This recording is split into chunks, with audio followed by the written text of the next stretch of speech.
Hello guys, head to classes में आपका हार्दिक स्वागत है। कैसे हैं आप लोग। आज हम लोग पढ़ेंगे घटना चक्र, राजनीति शास्त्र यानी संविधान से संबंधित जितने भी इम्पोर्टेंट क्वेश्चन हैं। यहाँ पे आपको उसका संकलन, घटना चक्र, समसामयिकी, जो राजनीति शास्त्र का किताब है, बुक है, उसमें से हम लोग पढ़ने का प्रयास करेंगे। और ये सारे ऐसे क्वेश्चन हैं जो आपके एग्जाम में पूछे हुए हैं, बने हुए हैं, और आगे भी इसी में से अधिकतर क्वेश्चन आपके एग्जाम में देखने के लिए मिलेंगे। तो इस वीडियो को मिस मत करिए, इस वीडियो को देख लीजिए और चैनल को सब्सक्राइब कर लीजिए और वीडियो को अधिक से अधिक शेयर कर लीजिए। ठीक है, तो हम सीधे क्वेश्चन पे चलते हैं कि निम्नलिखित में से किस अधिनियम के अंतर्गत भारतीय विधान परिषद को बजट पर बहस करने की शक्ति प्राप्त हुई। तो जैसे जानते हैं कि भारतीय विधान परिषद 1892 ईस्वी द्वारा ये आपको भारतीय विधान परिषद पर बजट पर बहस करने की शक्ति प्राप्त हो गई। किस अधिनियम के द्वारा? 1892 के द्वारा। ठीक है, नेक्स्ट क्वेश्चन पर चलते हैं, इसकी व्याख्या भी हम करते हैं। 1892 के भारतीय परिषद अधिनियम ने विधान परिषदों के कार्यों में वृद्धि करता है और इसके तहत बजट पर बहस करने की शक्ति दी गई, लेकिन मतदान का अधिकार नहीं था। इतना आप लोग ध्यान दीजिएगा कि 1892 ईस्वी में क्या किया गया, उसे बजट पर बहस करने की शक्ति दी गई, लेकिन मतदान का अधिकार नहीं दिया गया। इस अधिनियम के तहत वो कार्यपालिका से प्रश्न एवं अनुपूरक प्रश्न पूछ सकता था, बस प्रश्न पूछ सकता था, अनुपूरक प्रश्न पूछ सकता था, लेकिन मतदान नहीं दे सकता था। नेक्स्ट क्वेश्चन पर चलते हैं। निम्नलिखित में से किस अधिनियम में कलकत्ता सर्वोच्च न्यायालय की स्थापना की गई? तो 1773 ईस्वी का एक्ट का नाम सुने होंगे आप लोग। 1773 ईस्वी का रेगुलेटिंग एक्ट, इसी के द्वारा 1774 ईस्वी में, आप ध्यान दीजिएगा, अगर पूछ रहे क्वेश्चन में कि किस सन में किया गया तो आप 1774 को क्लिक करेंगे, और किस अधिनियम के द्वारा पूछता है तो 1773, क्योंकि क्वेश्चन की जो प्राथमिकता है उसे समझने का प्रयास करिए। कई बार हम लोग क्वेश्चन ध्यान से पढ़ते नहीं हैं और क्वेश्चन 1773 और 1774 दोनों आंसर में मिलेगा और आप गलत करके चले आएंगे। किस अधिनियम के तहत? तो 1773 के रेगुलेटिंग एक्ट के तहत। और कब किया गया है? तो 1774 के तहत। इसकी व्याख्या हम देखते हैं। रेगुलेटिंग एक्ट के कलकत्ता में सर्वोच्च न्यायालय की स्थापना का प्रावधान किया गया था। इसके जो मुख्य न्यायाधीश थे सर एलिजा इम्पे थे। कौन थे? सर एलिजा इम्पे थे। और इसके साथ 3 लोग और थे। ठीक है, तो उसे भी आप लोग ध्यान में रख लीजिएगा। यहाँ पर देखिए, नियंत्रण परिषद की स्थापना ये मिलान करने के लिए दिया गया है। तो किस अधिनियम के द्वारा किस चीज़ की व्यवस्था की गई थी, यहाँ पे उसी की व्याख्या है। तो 1773 के द्वारा क्या बनाया गया है? तो मैं अभी बताया हूँ आपको कि 1773 के द्वारा आपका रेगुलेटिंग एक्ट की स्थापना हुई है। तो देखिए यहाँ पे कहाँ है, 1773 ईस्वी में। तो रेगुलेटिंग एक्ट तो दिया नहीं है, लेकिन सर्वोच्च न्यायालय की स्थापना दिया, तो इसे आप क्लिक कर सकते हैं, क्योंकि 1773 अधिनियम के द्वारा ही 1774 में सर्वोच्च न्यायालय की स्थापना हुई थी। दूसरा क्या है? पिट्स का भारतीय अधिनियम। तो पिट्स का भारतीय अधिनियम क्या है? नियंत्रण परिषद की स्थापना हुई थी। क्या हुई थी? नियंत्रण परिषद की स्थापना हुई थी। और 1813 के द्वारा क्या है? तो 1813 के द्वारा इंग्लिश जो मिशनरी थे भारत में इन्हें कार्य करने की अनुमति मिल गई थी। इसका यही होगा। और चौथा का 1833 अधिनियम में क्या था? तो गवर्नर जनरल की परिषद में कानूनी सदस्य की नियुक्ति किस अधिनियम के द्वारा होता है? तो 1833 के अधिनियम। इसकी व्याख्या हम देखते हैं। यहाँ पर देख लीजिए, आंसर बी है। नियामक अधिनियम 1773 ईस्वी में सर्वोच्च न्यायालय की स्थापना। 1784 में पिट्स इंडिया भारतीय अधिनियम नियंत्रण परिषद की स्थापना। और 1813 में इंग्लिश मिशनरियों को भारत में कार्य करने की अनुमति। और 1833 के गवर्नर जनरल परिषद में कानूनी सदस्य की नियुक्ति से संबंधित है। नेक्स्ट क्वेश्चन पर चलते हैं। केंद्र में दैर्घ्य शासन। केंद्र में दैर्घ्य शासन किस अधिनियम के अंतर्गत होता है, स्थापित होता है? तो भारत सरकार अधिनियम 1935 के द्वारा। भारत सरकार अधिनियम 1935 के द्वारा। अगर प्रांतों में दैर्घ्य शासन पूछता है तो आप 1919, और केंद्र में पूछता है तो 1935 ध्यान देंगे आप। इसकी व्याख्या हम देखते हैं। भारत सरकार अधिनियम 1935 के अंतर्गत केंद्र में दैर्घ्य शासन एवं एक नए अखिल भारतीय संघ की स्थापना तथा प्रांतों में दैर्घ्य भाषण को क्या करता है? दैर्घ्य शासन को प्रांतों में समाप्त करने का प्रावधान किया जाता है। अब प्रांतों में दैर्घ्य शासन का उपबंध मैं पीछे बताया हूँ कि 1919 के अधिनियम के द्वारा किया गया। और केंद्र में दैर्घ्य शासन के तहत संघीय विषयों को 2 भागों में विभाजित कर दिया गया। किसमें? आरक्षित और हस्तांतरित विषय। ठीक है, नेक्स्ट चलते हैं। 1919 भारत शासन अधिनियम के तहत कौन सी प्रमुख विशेषताएं हैं? तो यहाँ पर ध्यान दीजिएगा 1909, फिर 1929, 1919 को मॉन्टेग्यू चेम्सफोर्ड करते हैं और 1909 के अधिनियम को मार्लियामेंटो सुधार अधिनियम कहते हैं। तो 1919 का देखते हैं कि प्रांतों की कार्यकारी सरकार में दैत्य शासन की व्यवस्था, ये तो सही है, इसमें कोई दिक्कत नहीं। अभी हम लोग पीछे पढ़े हैं। मुसलमानों के लिए पृथक सांप्रदायिक निर्वाचन मंडलों की व्यवस्था, ये गलत है क्योंकि ये 1909 में किया गया था। ठीक है। केंद्र द्वारा विधायी शक्ति का हस्तांतरण, तो यहाँ पे जब हम इसकी व्याख्या करेंगे तो आप देखेंगे कि भारत शासन अधिनियम क्या है? भारत शासन अधिनियम 1929 में ब्रिटिश संसद के द्वारा पारित अधिनियम था, जिसका उद्देश्य भारतीय शासन में भारतीयों की भागीदारी को बढ़ाना था। इस अधिनियम को भारतीय सचिव उस समय थे एडविन मॉन्टेग्यू एवं वायसराय थे लॉर्ड चेम्सफोर्ड। इन्हीं दोनों के नाम के कारण इसे मॉन्टेग्यू चेम्सफोर्ड के नाम से जाना जाता है। इसी कारण मॉन्टेग्यू चेम्सफोर्ड के नाम से जाना जाता है क्योंकि इन्हीं के कार्यकाल में इसे पारित किया गया था। इस अधिनियम के द्वारा दैत्य शासन की स्थापना हुई राज्यों में और प्रत्येक ऐसे राज्य की प्रशासन को 2 श्रेणियों में बांट दिया गया, आरक्षित और हस्तांतरित। इस प्रकार हस्तांतरित विषयों के संबंध में केंद्र द्वारा प्रांतों को विधायी शक्ति का हस्तांतरित किया गया। जो हस्तांतरित विषय थे उन्हीं के संबंध में केंद्र द्वारा प्रांतों को विधायी शक्ति का हस्तांतरण किया गया। जहां तक मुसलमानों के लिए पृथक सांप्रदायिक निर्वाचन व्यवस्था था का प्रश्न है वो 1909 में, यहाँ 1919 दिया है लेकिन यहाँ 1909, लेकिन यही अगले 1919 ईस्वी के अधिनियम में यह व्यवस्था केवल न जारी रहा बल्कि इसे सिखों, यूरोपियों और भारतीय ईसाइयों एंग्लो इंडियन के लिए भी विस्तारित कर दिया गया। ठीक है। पहली बार भारतीय विधान पालिका प्रथम बार द्विसदनी बनाई गई। तो ध्यान दीजिएगा यहाँ पे जो विधान पालिका प्रथम बार द्विसदनी बनाई गई तो 1919 के दौरान, यहाँ पे ध्यान देंगे आप लोग, गलत नहीं करेंगे। तो 1919 के अधिनियम में क्या किया गया? भारतीय विधान पालिका द्वारा प्रथम बार द्विसदन बनाया गया। इसका व्याख्या देखते हैं हम लोग। 1919 के भारत सरकार अधिनियम द्वारा केंद्र में द्विसदनी विधायिका की स्थापना की गई, जिसे ऊपरी सदन राज्यपरिषद कहलाता था, जो 5 वर्ष के लिए होता था। उसके सदस्यों की संख्या 60 सदस्यों में से 34 निर्वाचित और 26 मनुष्य से थे। और निचली सदन जो होता था, निचला सदन केंद्रीय विधानसभा, इसे सेंट्रल लेजिस्लेटिव असेंबली कहलाता था, उसका चुनाव 3 वर्ष के लिए होता था और 144 सदस्यों में से 104 निर्वाचित होते थे और 40 मनोनीत होते थे। नेक्स्ट क्वेश्चन पर चलते हैं। राष्ट्रपति की अध्यादेश निर्गत करने की शक्ति प्रेरित है। तो राष्ट्रपति को अध्यादेश निर्गत करने की शक्ति प्रेरित है आपका 1935 अधिनियम के द्वारा। लेकिन यदि पूछे गवर्नर जनरल को अध्यादेश शक्ति प्रेरित किस अधिनियम से है तो आप 1861 को टिक करेंगे। अगर गवर्नर जनरल का अध्यादेश पूछता है तो 1861 के अधिनियम से, और राष्ट्रपति का पूछता है तो 1935 के अधिनियम से। नेक्स्ट क्वेश्चन पर चलते हैं। इसकी व्याख्या भी देखिए यहाँ दिया गया है। यदि ब्रिटिश भारत में गवर्नर जनरल को 1861 के भारत परिषद अधिनियम से ही विधान परिषद की अनुमति के बिना अध्यादेश जारी करने की शक्ति प्राप्त थी, तथा भारतीय संविधान में राष्ट्रपति को अध्यादेश निर्गत करने की शक्ति संविधान अनुच्छेद 123 से क्या है लिखित है, उसमें प्रेरित है, निर्गत की गई है, और 1935 की धारा 42 से प्रेरित है। लेकिन ध्यान दीजिएगा राज्यपाल का जो अध्यादेश है अनुच्छेद 213 में है, तो 1, 2, 3 से ही 213 बना है। इतना आप लोग ध्यान दीजिएगा। राष्ट्रपति का अध्यादेश 123 और राज्यपाल का 213 और गवर्नर जनरल का जो अध्यादेश ब्रिटिश काल में था वो 1861। तीनों में कन्फ्यूजन मत करिएगा। नेक्स्ट क्वेश्चन पर चलते हैं। किस अधिनियम ने भारतवासियों को अपने देश के प्रशासन में कुछ हिस्सा लेना संभव बनाया? 1833 के अधिनियम में, यही सही है आंसर। 1833 के द्वारा साधारण धाराओं में सबसे महत्वपूर्ण धारा संख्या 87 थी, जिसमें कहा गया था किसी भी भारतीय अथवा क्राउन की देशज प्रजा को, तो इसका आंसर ए होगा। ठीक है। नेक्स्ट क्वेश्चन पर चलते हैं। कालांतर में राजनीतिक आंदोलन में 1833 की एक्ट के द्वारा प्रशासन में भागीदारी लेने के लिए मिला भारतीयों को। भारत के संविधान केंद्र और राज्यों के बीच किया गया शक्तियों का विभाजन इनमें से किसमें से निम्नलिखित योजना पर आधारित था?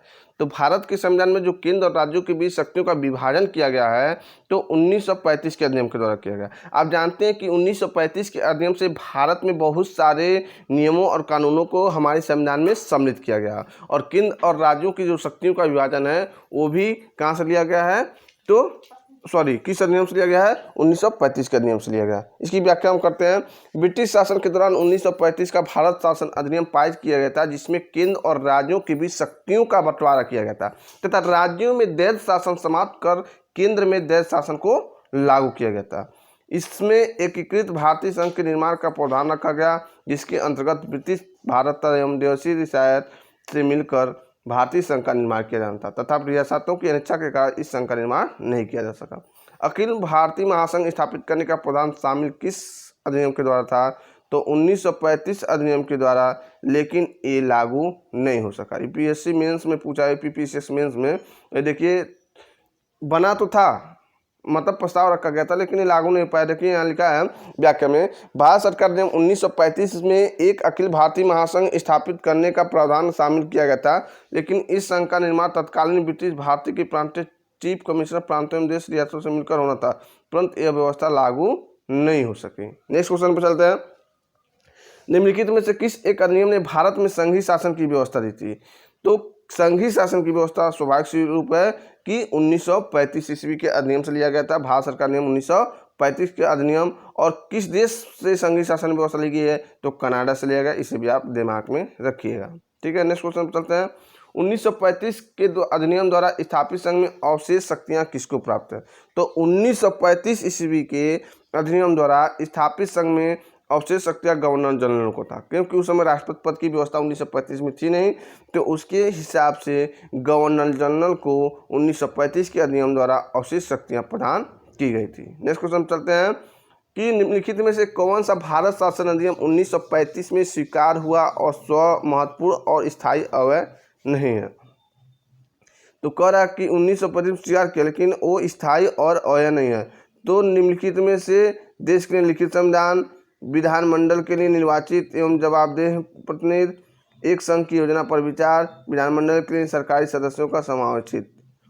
तो इसमें से क्या कह रहा है कि भारत शासन देश के लिए लिखित संविधान 1935 ईस्वी में जो बना था, उस समय संविधान का लिखित उल्लेख नहीं मिला था, क्योंकि यहाँ पर देखिए व्याख्या किया गया है कि भारत शासन अधिनियम 1935 में देश के लिए लिखित संविधान का कोई उल्लेख नहीं है, बल्कि भारत के लिए संविधान का सर्वप्रथम उल्लेख क्रिप्स मिशन 1942 ईस्वी में आया था।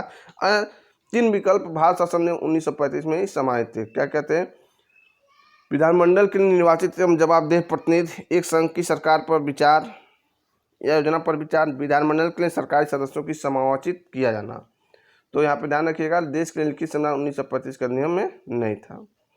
निम्नलिखित अधिनियमों में से किस अधिनियम के द्वारा फलस्वरूप वर्मा अलग हुआ था?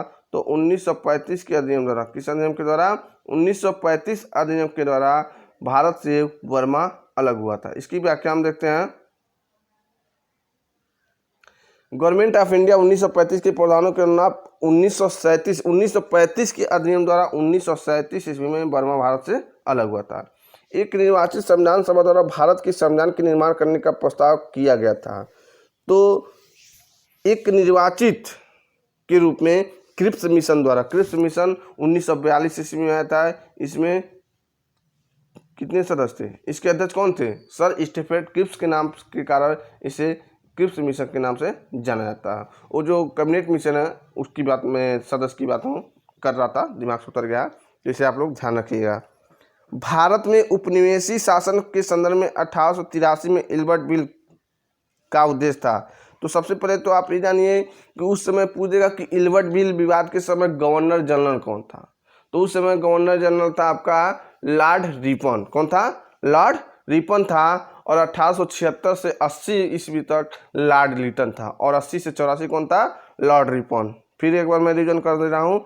1876 से 1880 ईस्वी तक कौन था? लॉर्ड लिटन।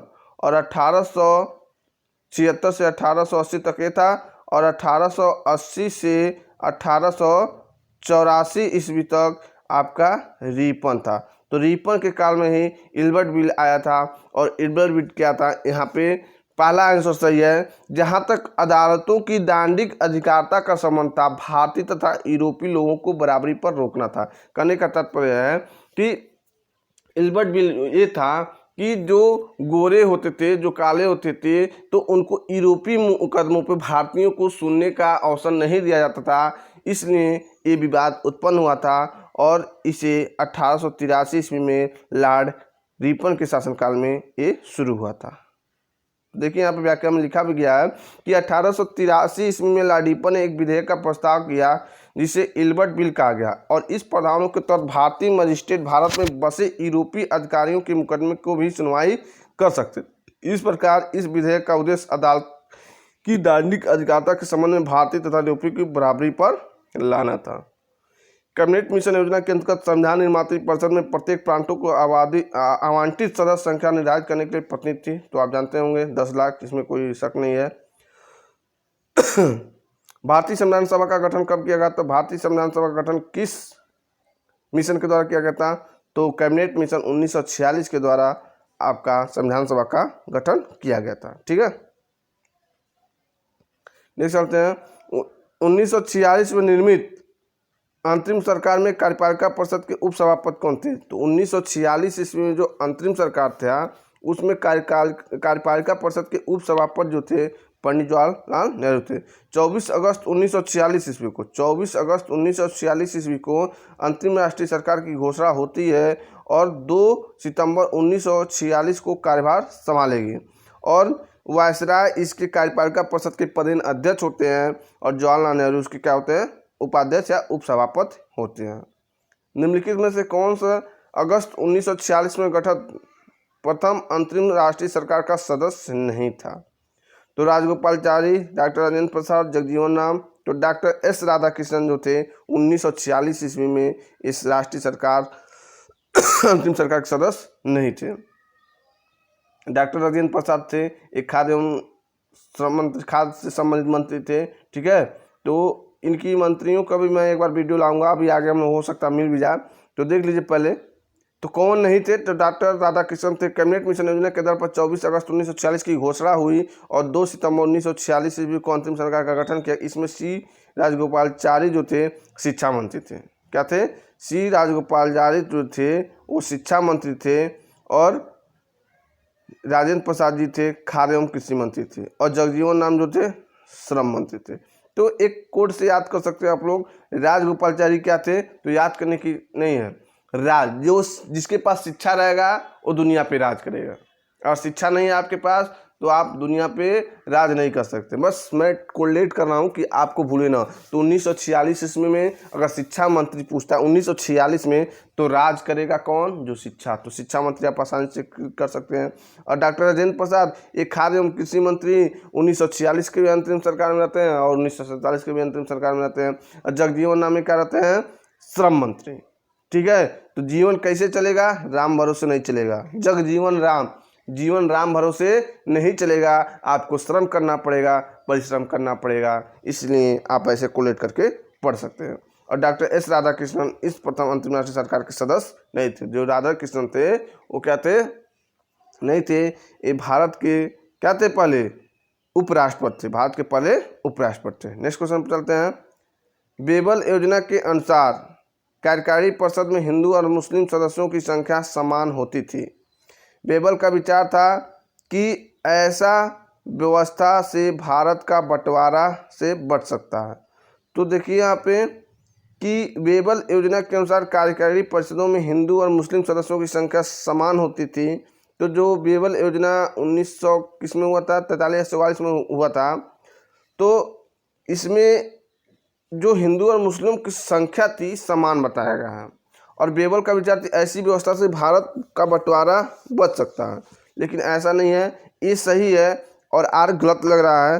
तो इसका आंसर सी होगा। कथन सही है पर कारण गलत है। यहाँ पर हम देखते हैं अक्टूबर 1943 में लाल निठगु के स्थान पर विस्काउंट बेबल वायसराय तथा गवर्नर जनरल नियुक्त हुए। यानी 1943 ईस्वी तक लॉर्ड लिनलिथगो के स्थान पर विस्काउंट बेबल वायसराय के रूप में नियुक्त होते हैं और वे भारतीय संवैधानिक गतिरोधों को दूर करने के उद्देश्य से मई 1945 में लंदन गए। वे योजना 1945 में था। ठीक है, ध्यान रखिएगा आप लोग 1945 में। वहाँ उन्होंने भारतीय प्रशासन में के संबंध में ब्रिटिश सरकार से विस्तार से बात की। तथा कुछ प्रस्ताव रखे।